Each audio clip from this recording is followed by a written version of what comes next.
একটার পর একটা যখন গোল শট মিস হচ্ছিল, এত চিৎকার করেছি, পারলে মনে হচ্ছিল নিজে যেয়ে খেলে দেই। আমি ভালো ফিল করছি বিকজ ওভারঅল আমরা ফাইনালে আছি। আর আমার দুই পাশে আমার দুই ফ্রেন্ড আছে যারা ব্রাজিল টিম করলেও দে আর নট এন্টি আর্জেন্টিনা। এটা আমাকে সবসময় একটা গুড ফিলিং দেয়।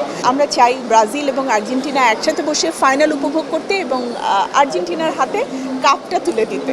ওরা প্রত্যেকটা খেলায় হার্ট অ্যাটাক দিচ্ছে, যারা আর্জেন্টাইন ফ্যান রয়েছে তাদেরকে হার্ট অ্যাটাকের ঠিক আগ মুহূর্তে যে গোল হয়ে যাচ্ছে। বিশ্বকাপ চলছে, বন্ধুদের টাফ টাইম যাচ্ছে আপনাদের পিছনে।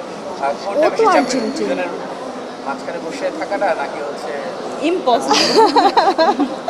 আচ্ছা, ফার্স্ট অফ অল হচ্ছে আমার গলা ভাঙা, তোমরা নিশ্চয়ই বুঝতে পারতেছো। আমরা বুঝতে পারি না। আমি গতকালকে এত বেশি চিৎকার করেছি। ফার্স্ট অফ অল হচ্ছে আমি মানে ল্যান্ড করেছি রাত 1টার সময়, অনলাইনে খেলা চেক করছি কি হচ্ছে, এবং প্রথমার্ধের খেলার অবস্থা দেখে জাস্ট আই ফিল লাইক এটা কোনো খেলা হচ্ছে না, এরকম একটা ব্যাপার ছিল। বাসায় এসে দ্বিতীয়ার্ধের খেলা যখন দেখা শুরু করেছি, একটার পর একটা যখন গোল শট মিস হচ্ছিল, এত চিৎকার করেছি, পারলে মনে হচ্ছিল নিজে যেয়ে খেলে দেই। অ্যান্ড দেন গোল পাওয়ার পরে এত জোরে জোরে আমি চিৎকার করেছি। নর্মালি কোনালাপু যেটা হয়, আমরা কিন্তু আমাদের ভয়েসের দিকে খুব কেয়ারফুল থাকি যে না, পরদিন আমার ইভেন্ট আছে, আমাকে জোরে কথা বলা যাবে না, জোরে চিৎকার করা যাবে না। বাট এই সেমিফাইনালে এটা একদম মাথায় ছিল না। সো ফাইনালি যেটা হয়েছে, আমার গলাটা ভেঙে গেছে। বাট তারপরও আমি ভালো ফিল করছি বিকজ ওভারঅল আমরা ফাইনালে আছি। আর আমার দুই পাশে আমার দুই ফ্রেন্ড আছে যারা ব্রাজিল টিম করলেও দে আর নট এন্টি আর্জেন্টিনা। এটা আমাকে সবসময় একটা গুড ফিলিং দেয়।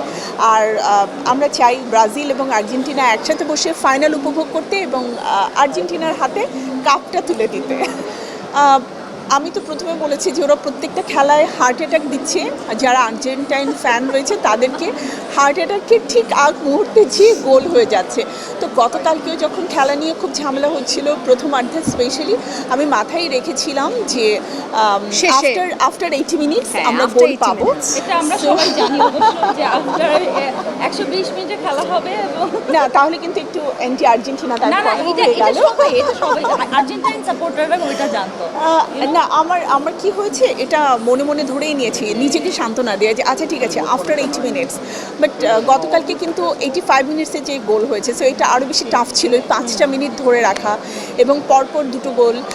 মেসিকে যেভাবে করে গতকাল সবাই মেরে খেলেছে এবং যেভাবে করে আসলে পুশ করেছে, এটা খেলার নিয়মের মধ্যে পড়ে না। কিন্তু ওভারঅল আমি বলবো শেষ ভালো যার সব ভালো তার। আমরা জিতে এসেছি, এটাই বড় ব্যাপার। এবং আর্জেন্টিনা যে চ্যাম্পিয়ন, তারা তাদের চ্যাম্পিয়নশিপটিকে কিন্তু এই 2026-এ যে আবারও প্রমাণ করেছে। এবং আরেকটা ব্যাপার আমার খুব ভালো লেগেছে, 1986-এ ঠিক এভাবেই কিন্তু ইংল্যান্ডের সাথে আর্জেন্টিনা জিতেছিল। তো মেসি সেই ধারাবাহিকতাটা রেখেছে এবং ইতিহাস কখনো আসলে মুছে যায় না, ইতিহাস কিন্তু আবারও ফিরে আসে। সেটাই আমরা ফাইনালি পেয়েছি আর্জেন্টিনা এবং ইংল্যান্ডের খেলায়।